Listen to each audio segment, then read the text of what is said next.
L'Afrique, berceau de l'humanité, terre de richesse infinie, a toujours été une scène où se sont joués les destins les plus extraordinaires.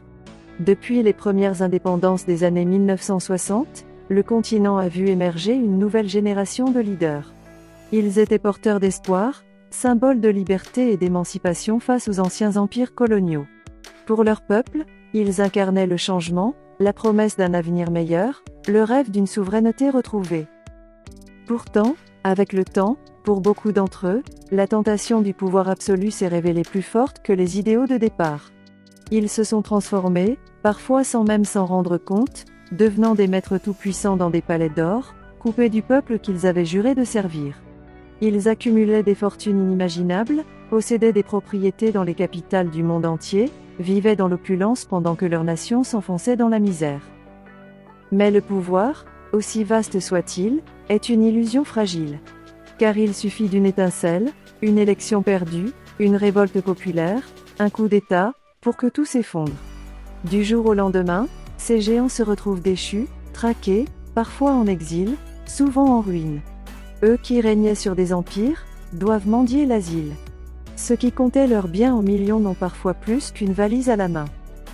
Aujourd'hui, nous allons remonter le fil de l'histoire de ces présidents africains qui, après avoir tenu les rênes du pouvoir avec arrogance ou passion, ont tout perdu.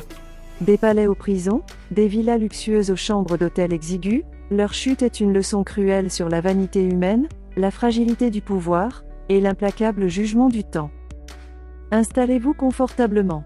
Voici l'histoire saisissante de ces chefs d'État qui, malgré leur puissance passée, finiront ruinés, oubliés, ou même méprisés.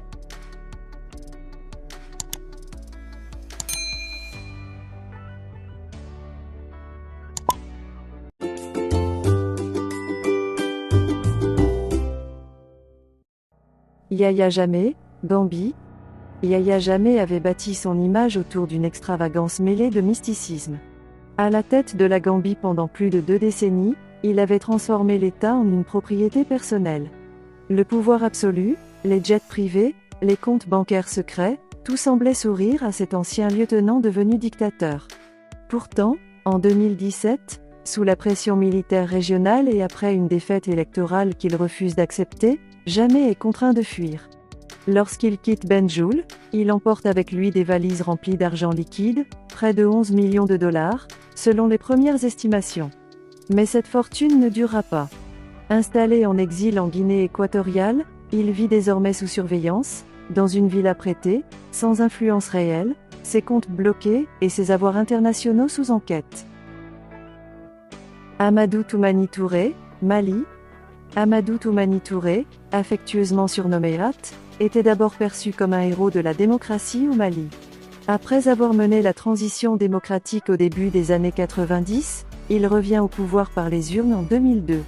Cependant, sa gestion plus conciliante que rigoureuse finit par le rattraper.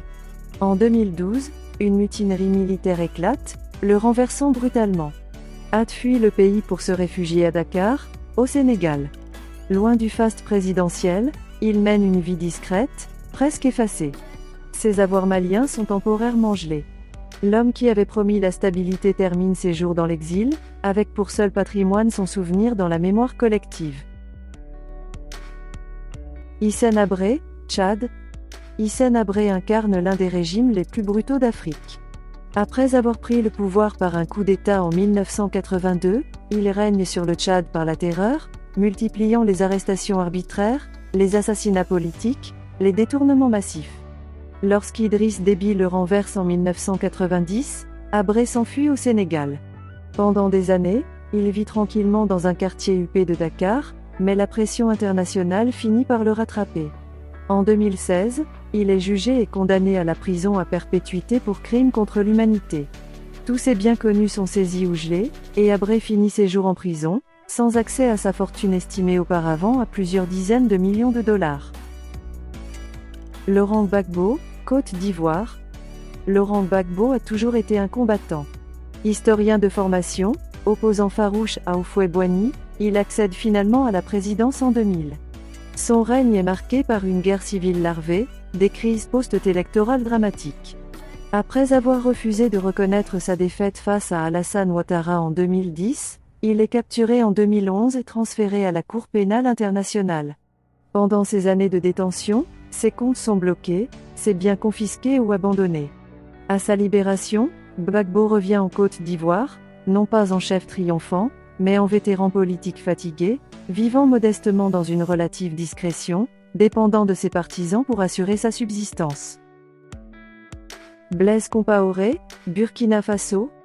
Blaise Compaoré, qui a longtemps été l'un des hommes forts d'Afrique de l'Ouest, doit son ascension à l'assassinat de son ancien compagnon d'armes, Thomas Sankara. Pendant 27 ans, il règne sans partage sur le Burkina Faso. Pourtant, en 2014, une révolution populaire, déclenchée par sa volonté de modifier la constitution pour se maintenir au pouvoir, le renverse brutalement. Fuyant précipitamment vers la Côte d'Ivoire, Compaoré laisse derrière lui un empire économique personnel démantelé, ses terres, ses villas, ses comptes bancaires sont saisis.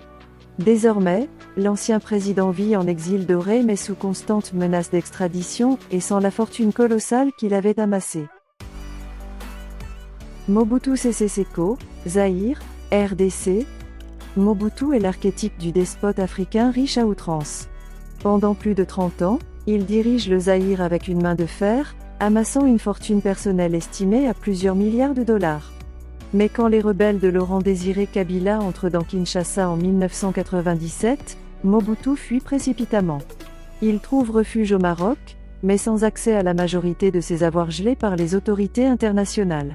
Malade, affaibli, il meurt dans l'exil, incapable même de financer ses soins médicaux.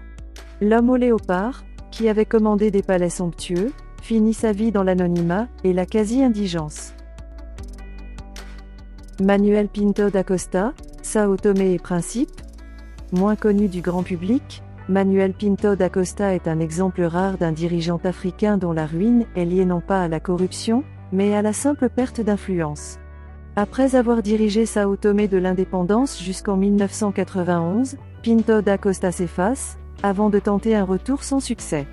Sa gestion prudente l'a empêché d'amasser des richesses, et il termine ses jours dans une grande simplicité, parfois même dans l'oubli, incapable de profiter du prestige qu'il avait eu. Ahmed Sékou Touré, Guinée. Ahmed Sékou Touré fut un héros de l'indépendance africaine, mais aussi un chef autoritaire sans pitié. Sous son régime, la Guinée devient l'un des pays les plus fermés et répressifs du continent. À sa mort en 1984, la junte militaire renverse son système, poursuit ses proches, saisit ses biens. Sa famille, ostracisée, vit dans la pauvreté pendant plusieurs décennies, et l'héritage politique de Touré reste profondément contesté en Guinée. Jean Bédel Bokassa, Centrafrique. Peu de figures illustrent aussi bien la folie du pouvoir que Jean Bédel Bokassa. Après avoir renversé David Dacko, il se proclame empereur en 1977 lors d'une cérémonie extravagante qui ruine presque l'économie centrafricaine. Déchu en 1979 avec l'aide française, Bokassa passe par l'exil en Côte d'Ivoire puis en France. De retour en Centrafrique, il vit ses dernières années dans une ferme isolée, quasiment ruinée, sans retrouver jamais son ancienne gloire. Robert Mugabe, Zimbabwe. Robert Mugabe incarne une tragédie africaine, celle d'un libérateur devenu tyran. Premier ministre puis président du Zimbabwe, il dirige d'une main de fer pendant près de 40 ans. Mais à mesure que les sanctions internationales pleuvent et l'économie s'effondre, sa richesse diminue. Déposé par l'armée en 2017, Mugabe est contraint de négocier sa retraite. Il conserve quelques propriétés, mais bien loin de l'immense empire immobilier qu'il avait bâti. Reclus jusqu'à sa mort en 2019, il incarne l'ultime avertissement contre la tentation du pouvoir à vie. Ces histoires montrent que le pouvoir absolu, même enveloppé de faste et de richesse, n'offre aucune garantie face au temps et à la justice. Leur destin rappelle que la gloire politique est éphémère et que, souvent, ceux qui montent trop haut finissent par tomber plus durement.